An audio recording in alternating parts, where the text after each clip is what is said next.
Ito na, yung third layer. Yung third layer naman, ano na, ito na yung first layer na buo na natin. Tapos yung second layer, nabuo na natin. Tapos yung third layer naman, hawakan nyo ng pabaliktad, pag ganito na.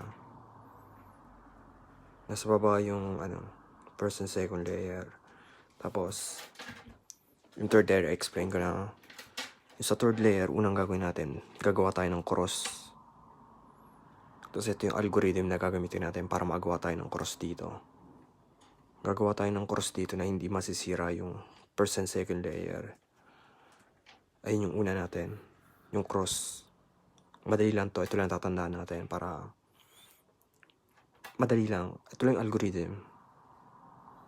Ayun na. Lagi nyo na lang tatandaan dito, pag ganito. May ganyan na case. Ito yung case na ganyan na. Ayan. Tapos dito ganito gagawin nyo. F, U. Hindi. R.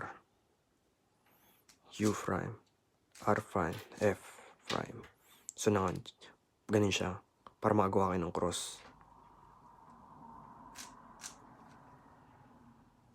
Ayan, cross. Ulitin ko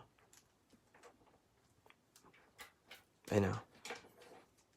F, U, R, U. Ito naman, may case naman na ganito. Na ano siya, diretso. Diba kanina pa ganito? Ngayon naman pa ganyan. Kapag ganyan, kapag may ganito kayong nakitang pattern, F, pares lang din. Di ba pupunta na sa ganito? Ibig sabihin kapag ganyan naman, dalawang beses mo siya gagawin. F, U, R, U prime, R prime, F. Ayan. Ayun na yun. Gagawa kayo ng cross.